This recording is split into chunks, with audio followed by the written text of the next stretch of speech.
I negdje smo na samoj sredini kursa, tako da odavde pa nadalje bit će nešto malo kompleksnije. I konačno naučit ćemo da radimo direktno na svim stvarima, ali hajde sad uđemo još dublje i dublje u interfejs. Moram da vam objasnim neke male trikove velikih majstora, zato što svaku osnovu koju budete savladali, sve ono što vam je dobra potpora, to će vam značiti za buduće radove. Sad ću da uđem u projekat ili prezentacije, sve jedno. Nije uopšte bitno gdje se sada nalazimo. Hoću da vam objasnim lepo rad sa šablonima i sa backgroundom. Hoću da znate da Canva sama po sebi ima neku ugrađenu softversku funkciju, a to je da ona, na primjer, dizajne koji u sebi imaju elemente samo boja ili nekih određenih oblika i pozadinu prenosi na novi papir. A šta to znači? Evo, ja ću da ubacim prezentaciju ovaj papir i ako idem na dodaj stranicu,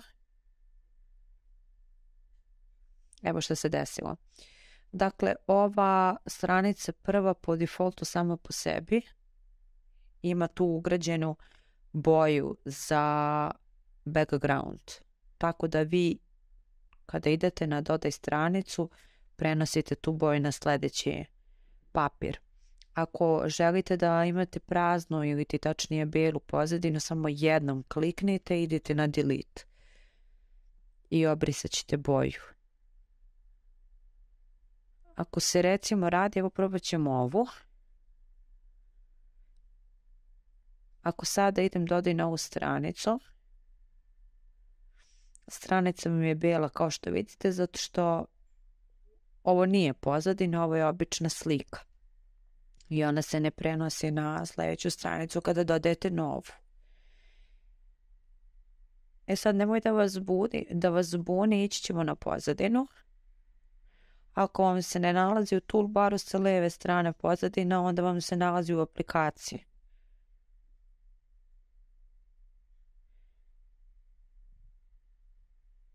I pazite sad ovo, evo ja ću baciti ovu pozadinu, jer ovo na prvi pogled deluje kao slika, jel tako? Da, što i jeste slika. Ako dodam stranicu,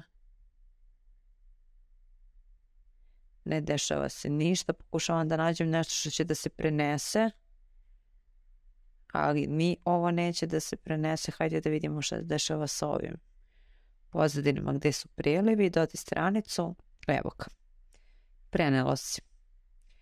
Dakle, prenela se samo ova boja, ništa drugo. Jer ova boja, tačnije ovaj background ima u sebi pozadinsku boju, pa preko fotografiju. Tu su neke stvari koje mogu da vas bune, ali ne verujem da će da vas bune, ali svejedno ako hoćete da otklonite na delete. I to je to. To je cijela umetnost potpunog rada sa šablonima. Znate i sami, ovdje kopirate stranicu koju već imate. U ovoj opciji premještate dakle ovu stranicu jedno mjesto dole ili jedno mjesto gore. Ovdje brišete. A i ovdje dodajete novu.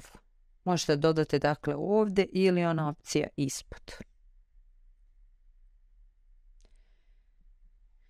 Hajmo se ovo da obrišemo i da nastavimo da radimo sa fotografijama. Da vam pokažem kako fotografije radi, kako možete da uradite fotografiju i neke sjajne opcije koje Canva ima samo po sebi.